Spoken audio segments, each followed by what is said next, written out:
There are massive Season 8 changes coming, Blunderbombs are getting absolutely nerfed, and they fixed the supply issues.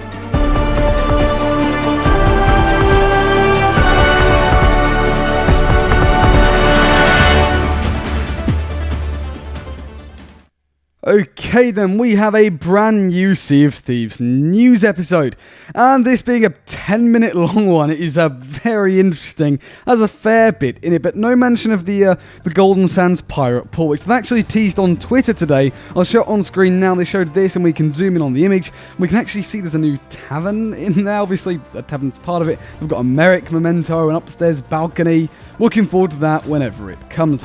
Which, if you follow my channel, it's basically guaranteed to be coming tomorrow. See if he's tweeted that. They're doing a festival of giving switch on it, new Golden Sands.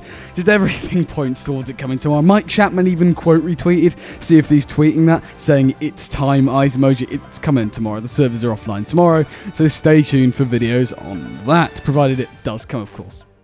Anyways, let's get started with the Sea of Thieves news episode then. So, kicking things off with a festival of giving, they basically reiterated everything that we covered in the article yesterday. If you missed that, I'll link it in the top right now. There's going to be Twix drops, there's the Gift and Glory weekend, and also Grogmany. The next major thing, I say major, is there's obviously a new musical release, Captains of Adventure on Your Tide. They also have released Sleigh Bell Selects, which is essentially the Christmas tavern music for you to listen to. That'll be coming out on the 16th on Friday.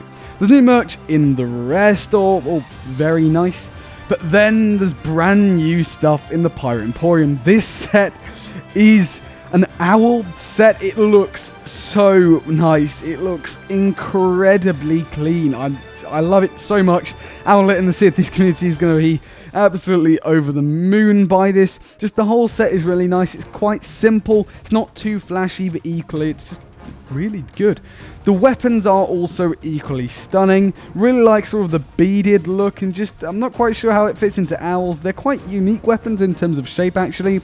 The costume is really cool. The costume sort of like flute playing thing, sort of meditating. I think it's meant to be quite spiritual, they said in the video. And then your legs appear to be like an owl, so turn into an owl I guess, but cool built-in emote there. Next up, there's rare trinkets. There's some more rare trinkets in the store, so you can celebrate some rare games past again. There's also the new Boreal Aurora set from Season 5. That's going to be in the Emporium now. It's quite a nice set. I don't know how much they're going to charge for it. The figurehead isn't that collector's. I remember thinking at the time, rare, this figurehead isn't collector's in the slightest, so what are you doing with it? But if you want to go buy it, go for it.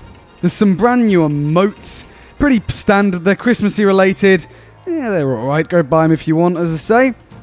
And then we have also brand new Festival of Giving stuff. I say new, it's been years past before. They're adding a lot to the store this update, aren't they?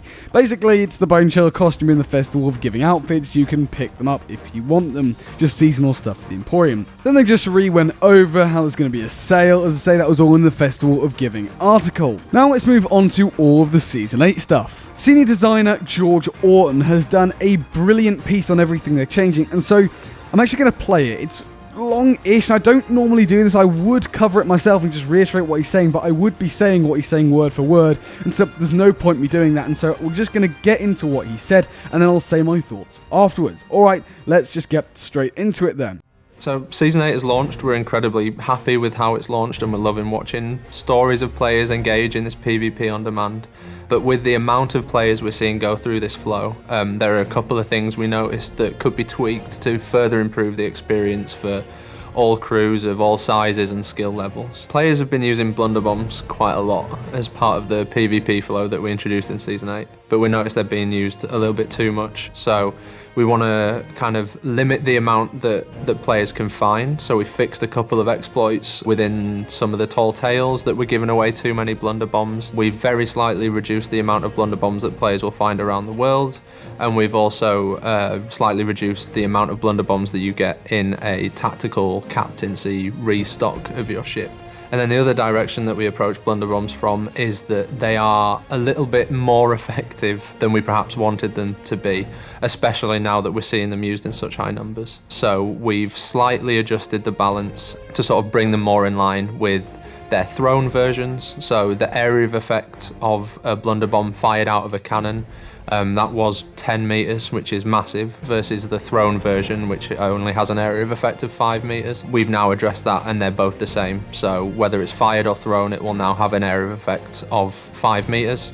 And we have also dramatically reduced the vertical impulse that we apply to a player when they're hit by a blunderbomb, which keeps the blunderbomb useful, but also reduces the likelihood of entire crews being popcorned off their ship. So with crews engaging in constant battles across the Sea of Thieves at the moment, resources are obviously in high demand. If you're going to win a battle, it stands to reason that you'll need plenty of cannonballs and plenty of wood. We want to make sure that players have more than enough resources to enjoy battles and to kind of reduce the amount of time that players feel they have to spend restocking their ships between battles. We've approached this from a number of directions. The first one is that sunk ships will now jettison their wood, food and cannonball barrels. So once a ship is fully sunk, those barrels will float up to the surface. They'll still contain all of the resources that that crew was keeping in them previously, and they're there for either that crew to rescue a couple of supplies before they get taken away, or for the victorious crew to kind of snatch those barrels up, restock themselves before diving into the fight and getting away again. It basically helps kind of streamline the whole process, and also eliminates the need for crews to sort of spawn camp each other whilst they're siphoning off resources. We've also looked at the level of resources that ships start with, both at the start of a session and once they're sunk and respawned. All ships will now have considerably more cannonballs and a larger supply of wood ready for the fight. And we've also added coconuts to all crews' food barrels, so that you've got a higher value health resource there if you do take any damage during a battle. Also, when a ship that's representing either of our new factions sinks, they will now respawn at an outpost rather than at one of our islands. This was done with a view to making it much easier to restock your ship. Obviously, outposts have a ton of barrels and the merchant stocks that you can purchase, and it also makes it much easier for crews to re-raise any lost emissary flags and sort of get back into the flow of the session much quicker.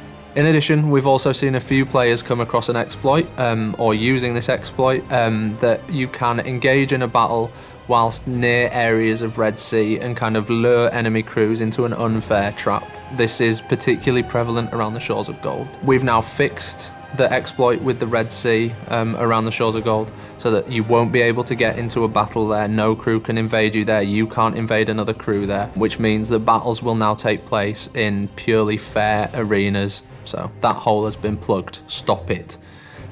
We've made a ton of these changes. We're really pleased with these changes. We hope they lead to a much fairer experience for players when they release later this month. It's certainly not the end of us looking at the experience. We'll be constantly evaluating what goes on as these changes land, and rest assured we'll be making more changes to keep the experience fun for everyone going forward. Okay, then there are an incredible amount of changes, fixes, and all that good stuff there, all which I agree with and all which I think are really good. Obviously, Blunderbomb bug fixes and exploit fixes are really good. The fact they're reducing the amount you can find is understandable. The amount you can buy being reduced is a bit... I mean, if they're reducing how effective they are, and they're also reducing the amount you can find, is that just going to nerf them out of the park completely so that they're not going to be used? I mean, I get they are quite overpowered, certainly for dominating cannon fights, but really? Then the supply issues. I'm such a big fan of this. When I heard about this from this update, oh my god, I was so happy. Just the fact that supplies will now float up completely fixes the issues. You don't have to restock because more than likely stock's up to begin with. Now I do get it doesn't actually fix it completely because you still got to stock up to begin with, but the fact they're making you spawn with default supplying certainly helps, and the fact you have coconuts to start with means that you can just go straight back into it. They're really addressing the flow, which I'm really happy with. Obviously the exploits, it's brilliant they're fixing those. They would need to be gone. We knew they were going to be gone, but I mean, if you used them, just why? There's no point, just why? Finally, of course, respawning at an outpost is just great. It's really, really good. I'm glad they did this. It means you can get back into it quicker. It just makes the loop more fresh. You can re-put your emissary back up instantly. You don't have to serve hop. It's just so much better. I'm so glad they're addressing these issues, but that does just about bring us to the end of the video. And let me know what you think of all this down in the comments below. Do you agree that Blunderbombs should be nerfed? And what do you think of all these changes? But anyways, thank you so much for watching. If you did enjoy, then please do consider leaving a like. It really helps out the channel an absolute ton, and subscribe to stay up to date with all the latest Sea of Thieves news as and when it comes out. More at it, why not hit the bell as well as never miss a single upload. But anyways, apart from all that, thanks for watching and I'll see you later.